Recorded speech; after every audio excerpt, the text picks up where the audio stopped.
Saya sedar bahawa lawatan Yang Berhormat ke China lebih atas dasar pelaburan dan juga ekonomi. Tapi saya nak tanya soalan yang berkaitan, tapi ada kaitan dengan pelaburan negara dan juga ekonomi negara, iaitu mengenai aspek keselamatan.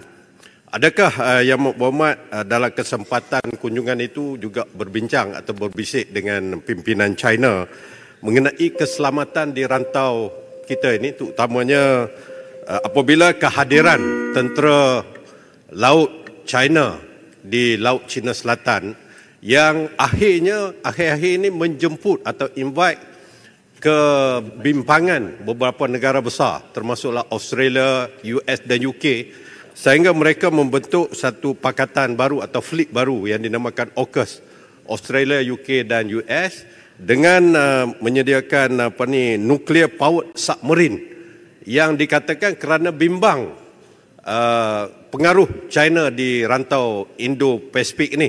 Jadi adakah Yang Berhormat ada juga berbincang masalah ini? Saya ingat Yang Berhormat Kota Raja dulu masa jadi Menteri Pertahanan dulu, dia sebut elephant fight elephant, grass will suffer.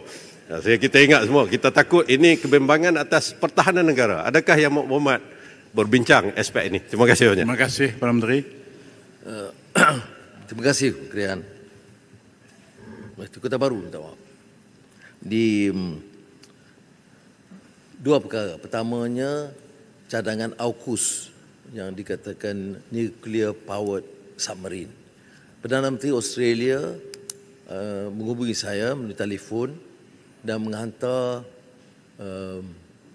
wakil khas untuk menjelaskan tentang kedudukan ini.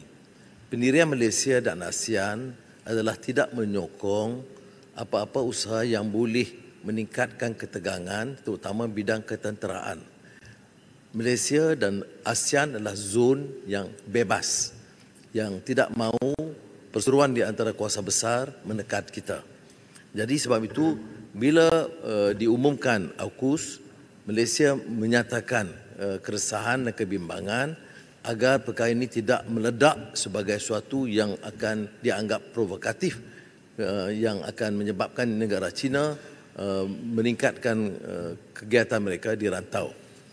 Mengenai soalan yang kedua tentang kegiatan China, memang perkara ini diangkat kerana percanggahan, kedua-dua pihak itu ada klaim bertindih di Laut Cina Selatan, terutama kebimbangan negara China kerana Petronas telah menjalankan satu kegiatan besar-besaran di satu kawasan yang juga ditutup oleh negara China.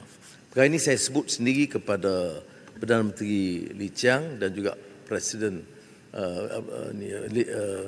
Xi Jinping bahawa Malaysia menganggap ini kawasan daerah Malaysia, maka oleh demikian Petronas akan terus cari gali di kawasan itu.